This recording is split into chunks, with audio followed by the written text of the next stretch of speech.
Je voudrais quand même que vous réagissiez à ce que dit Yaron Gambo. Moi, je voudrais savoir, qu'est-ce que vous dites à vos alliés du Hamas? Parce que c'est vrai que le Fatah est allié aujourd'hui avec le Hamas. Qu'est-ce que vous dites à vos alliés du Hamas? Vous dites continuer cette guerre contre Israël ou vous dites accepter un cessez-le-feu? Non, mais laissez-moi comprendre. Le Hamas, qui dans cette agression israélienne et cette guerre, a fait 27 morts israéliens, dont 25 militaires israéliens. 25 sur 27 sont des militaires de la puissance occupante israélienne, seraient une organisation terroriste et des criminels. Et ceux qui ont fait 530 morts, dont 90% de civils, dont plus d'une centaine d'enfants, seraient le pays civilisé dans ce conflit? Notre gouvernement d'unité nationale s'est fait sur la base de nos engagements internationaux. Il s'est fait pour que nous puissions avancer vers la voie de la paix, mais aussi vers la voie de la libération nationale palestinienne, qui est la condition de la paix. Sur quelle base est faite la coalition israélienne actuelle d'extrême droite? Est-ce qu'elle n'est pas faite sur la base de l'occupation et de la colonisation? Comment allons-nous ramener le Hamas vers des positions politiques plus modérées si en 10 ans de présidence de Mahmoud Abbas, ce gouvernement israélien a construit plus de 100 000 colonies sur nos terres? Comment allons-nous les ramener alors que cette puissance occupante israélienne détient en otage 6 000 prisonniers palestiniens? Comment nous allons convaincre notre peuple que le gouvernement israélien actuel est un partenaire pour la paix et non une puissance occupante et un gouvernement d'apartheid, quand ce gouvernement d'apartheid continue la construction du mur, fait des incursions dans nos villes, en Cisjordanie même, continue à tuer des Palestiniens et des enfants? Qu'est-ce que nous allons leur dire aujourd'hui aux Palestiniens, nous qui avons défendu ce projet de la paix et ce projet de la libération par les voies politiques et pacifiques? Majed Bamia, vous ne répondez pas à ma question. Qu'est-ce que vous dites aujourd'hui à vos alliés du Hamas? Vous leur dites, on vous soutient. Je vous demande, qu'est-ce que vous voulez que je leur dise? Mais vous discutez avec eux, qu'est-ce que vous leur dites? 7 ans de blocus sur la bande de Gaza, une agression israélienne et des bombes qui tombent sur nos civils, qu'est-ce qu'on va leur dire? Déposer les armes et laissez-les les bombarder? C'est ça le discours politique que nous devons porter? Nous sommes en train de tenter d'arriver à une fin de l'agression, à une levée des sièges par les voies politiques. Que la communauté internationale nous aide, et nous aurons alors quelque chose à dire au Hamas. Que la communauté internationale nous aide à mettre fin à l'occupation par les voies politiques et pacifiques. Et à ce moment-là, nous aurons quelque chose à dire au Hamas. Mais il faut parler à ceux qui bénéficient de l'impunité totale. Vous savez, le Hamas, il est placé sur les listes d'organisations terroristes. Il a été boycotté par la communauté internationale. Votre interlocuteur est présent en France, personne ne le boycotte.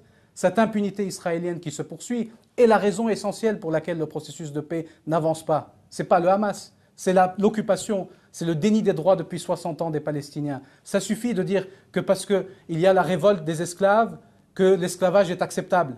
Bien sûr que parfois on peut mal se conduire, bien sûr qu'il peut y avoir des violations du droit, on peut les regarder. Mais alors qu'Israël vienne et qu'on aille ensemble signer le statut de Rome et que nous allions devant la Cour pénale internationale, on verra, elle déterminera qui a raison et qui a tort. Les tribunaux israéliens militaires ne se privent pas de juger des Palestiniens alors qu'ils sont complètement illégitimes. Dites-moi combien de colons et de soldats israéliens ont été jugés pour leurs crimes? 0. Donc on arrête avec cela. Il y a une puissance occupante qui met fin à l'occupation. Nous avons 530 morts, 100 enfants. Et le monde attend et nous regarde. Notre invité ce matin, Michèle Sibony, vice-présidente de l'UJFP, l'Union Juive Française pour la Paix. Bonjour Michèle Sibony. Après 22 jours de conflit à Gaza, le bilan dépasse les 1200 morts côté palestinien. 53 soldats et 3 civils israéliens ont également été tués. Est-ce qu'il y a encore aujourd'hui une place pour la paix ? Il me semble qu'il ne peut y avoir de place pour l'arrêt des hostilités, on va dire d'une manière un peu généraliste, que si la communauté internationale se décide à jouer son rôle, ce qu'elle n'a pas encore fait. Ce qui me paraît particulièrement ignoble, vu les chiffres que vous énoncez. On a la sensation d'États de l'Union européenne et des États-Unis qui regardent les bras croisés, qui comptent les morts, qui de temps en temps arrivent à négocier ou à faire négocier des trêves dites humanitaires. C'est comme si le politique avait décidé de se croiser les bras et de regarder le massacre se produire. Il y a tout de même des efforts américains. Hein. John Kerry, le secrétaire d'État, était dans la région.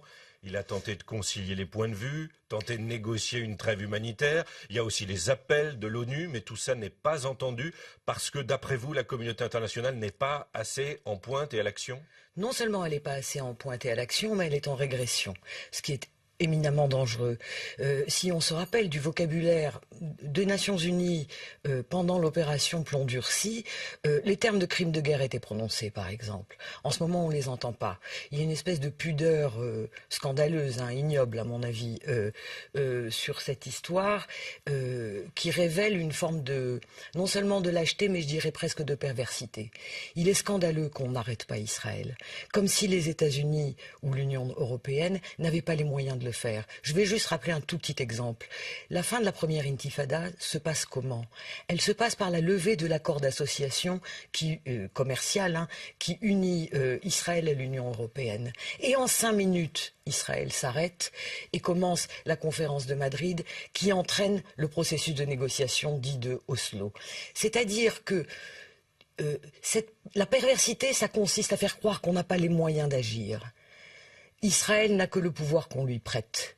L'Union européenne ou les États-Unis, en levant un cil, au lieu de filer 550 millions de dollars à Israël pour renforcer son soi-disant dôme d'acier, en levant un sourcil, peuvent arrêter les hostilités et ne le font pas. Michel Sibony, ce qu'on entend dans votre voix, c'est qu'Israël est aujourd'hui seul responsable de l'escalade actuelle? Le Hamas qui tire des roquettes quotidiennement? Les chiffres parlent quand même.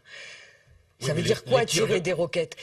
Quelqu'un a donné une excellente comparaison sur un texte, c'est Julien Salingue. Il disait une femme violée qui se débat à coups de pied, on ne lui reproche pas d'envoyer des coups de pied. Donc Voilà. Gaza est violée, Gaza tire des Pas roquettes? seulement Gaza, la Palestine entière est violée. C'est comme si on se réveillait un beau matin en découvrant qu'une population se révolte. Ça fait des mois et des années maintenant que toute la Cisjordanie, que Gaza, que les Palestiniens, même en Israël, sont persécutés. Et je crois qu'aujourd'hui, on est dans une situation où on peut le dire en pesant ces mots. Ça fait des mois qu'il y a des morts tous les jours en Cisjordanie, que Gaza est bombardé, pourquoi c'est comme si c'était nouveau que Gaza était bombardé, qu'il y a des blessés, qu'il y a des gens, il y a 10 000 prisonniers aujourd'hui, d'accord, dont une grande partie sans procès, sans accès au dossier défense. On le sait tout ça.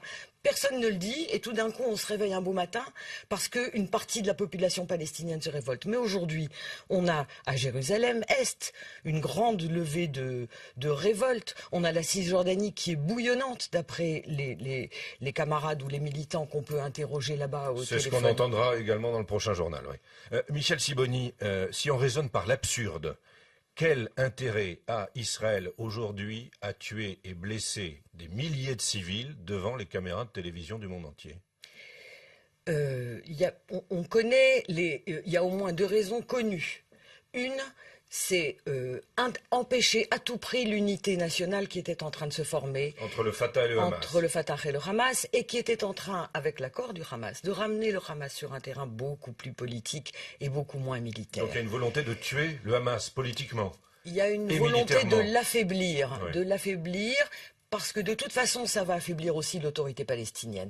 Il y a si la stratégie, pour folle qu'elle soit, si elle existe, israélienne, consiste à tout faire pour empêcher une quelconque unité nationale et tout ce qui peut participer, par exemple, de la création d'un État. Et ça se voit dans de multiples domaines. Mais dès qu'il y a possibilité d'avancer, les négociations par exemple, c'est aussi un des éléments de cette stratégie. C'est faire durer les négociations qui sont un camouflage, qui sont une feuille de vigne, comme on dit, devant ce qui se passe sur le terrain.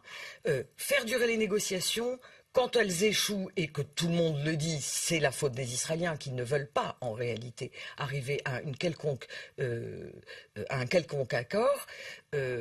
Et quand l'unité nationale tente de se reformer du côté palestinien, alors il y a cette attaque. Michel Sibony, l'opinion publique israélienne, les sondages le disent, est majoritairement favorable à la poursuite de l'opération militaire actuelle. Comment est-ce que vous l'expliquez ?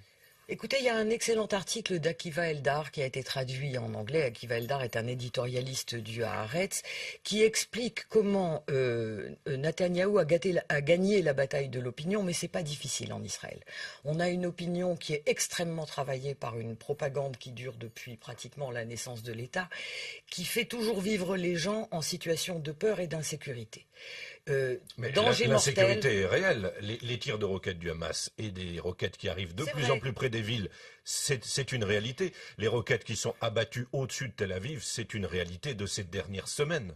C'est tout à fait la réalité. Il y a des roquettes qui tombent, elles sont en général arrêtées, et il y a, si je ne me trompe pas, il y a eu 2 morts causées par ces roquettes. Mais faire vivre les gens en situation de sensation de menace existentielle, c'est une différence. On peut être en situation de danger à des moments donnés.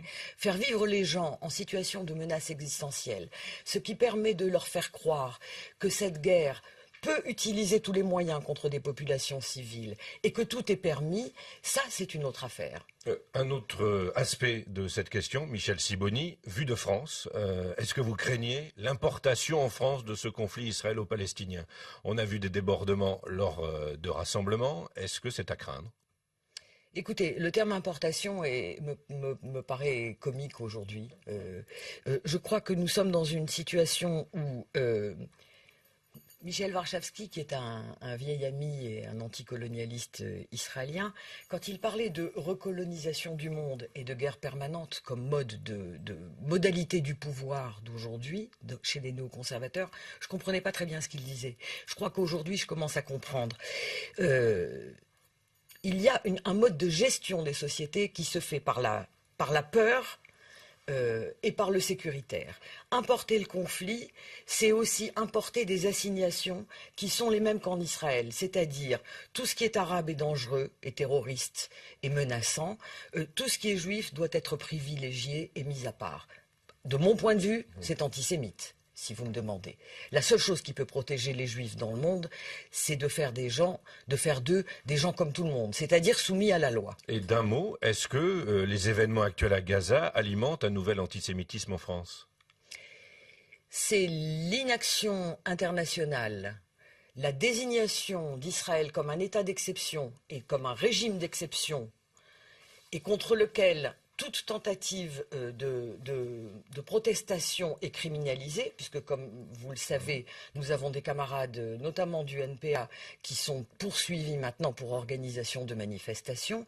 C'est ça qui est dangereux pour répondre à votre question. Merci Michel Sibony, vice-présidente de l'Union juive française pour la paix. Bon, tout d'abord, bonjour, ou bonsoir, je vais quand même laisser un petit commentaire, après avoir vu un article sur le site Le Monde, selon lequel les États-Unis réapprovisionnent Israël en munitions. Je vais vous le lire vite fait. Les États-Unis ont confirmé mercredi 30 juillet avoir réapprovisionné Israël en munitions quelques heures après avoir fermement condamné l'attaque d'une école de l'ONU à Gaza. Bon, en gros, ils condamnent, c'est que du blabla, ils condamnent l'attaque israélienne sur une école de Gaza, une école de l'ONU à Gaza, et quelques heures après, ils réapprovisionnent en armement.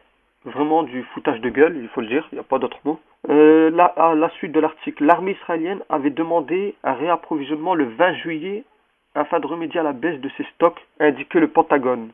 Le ministère de la Défense américaine a approuvé la vente 3 jours plus tard, a confirmé un porte-parole. Bon, après il faut savoir que c'est les intérêts des Américains de défendre Israël. Et on peut lire un peu plus bas, une partie des munitions provient d'un stock entreposé par l'armée américaine sur le sol israélien, à l'usage du Tsahal pour les cas d'urgence d'une valeur d'environ 1 milliard de dollars. Le porte-parole du Pentagone a souligné que ces munitions étaient stockées là depuis plusieurs années, bien avant la crise actuelle. En gros, pour conclure que tout ça c'était prémédité, hein. Des stocks d'armes qui étaient là depuis plusieurs années, la mort des 3 juifs. Bon, pour moi c'est tout prémédité, ça crève les yeux. Après, vous pouvez en penser ce que vous voulez. En plus, on a découvert récemment aussi que le Hamas n'avait rien à voir avec la mort des 3 juifs et qu'ils n'avaient aussi jamais revendiqué leur mort.